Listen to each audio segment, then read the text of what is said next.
สบายดียินดีต้อนรับเข้าสู่ช่อง Reaction Channel เนาะมื้อนี้ค่อยบ่ได้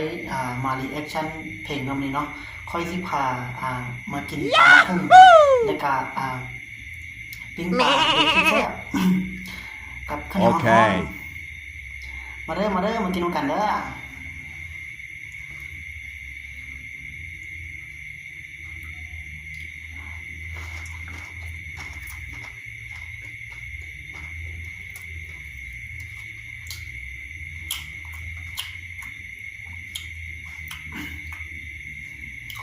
มื้อนี้ฝนตกแฮงแต่ว่าหากระเซาบ่ได้ออกไปซื้อกิน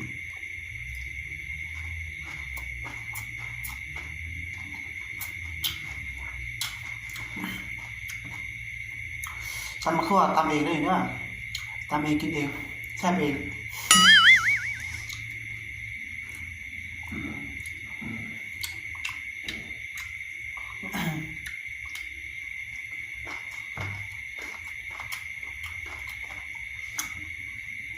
ฝากกดไลค์กดแชร์ด้วย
ขาดอยู่จังเดียว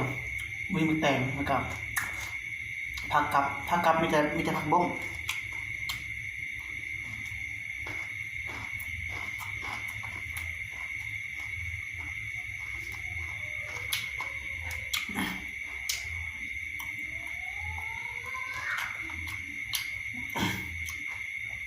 ว่าจะออกไปกินอยู่หน้าบ้าน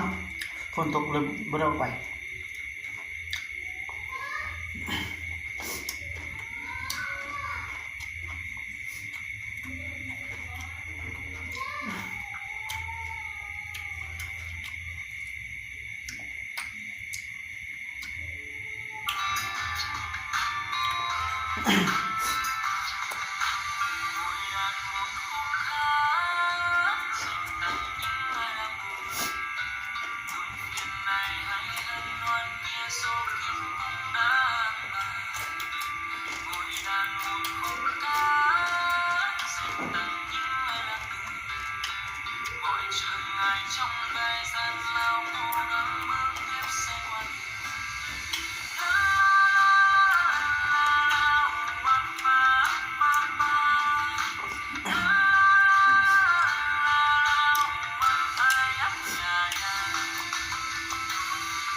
ข้าว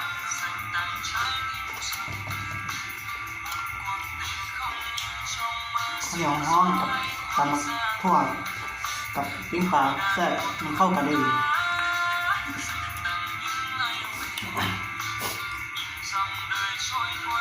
อย่าลืมเด้อฝากกดไลค์กดแชร์เด้อฝากกดติดตามแน่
อ้อากาศร้อน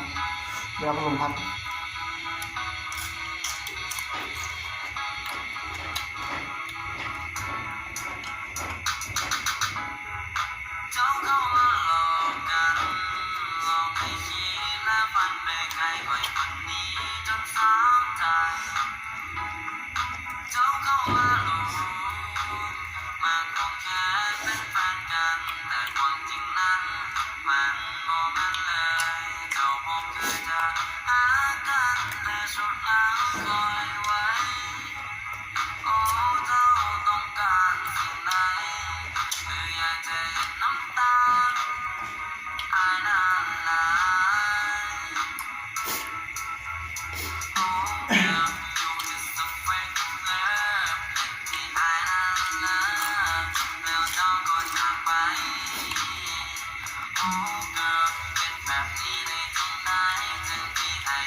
ดีกินหางแล้ว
บ๊ายบายฝากกดไลค์กดแชร์นะเด้อบ๊ายบายคลิปหน้าเดี๋ยวเจอกันใหม่บ๊ายบาย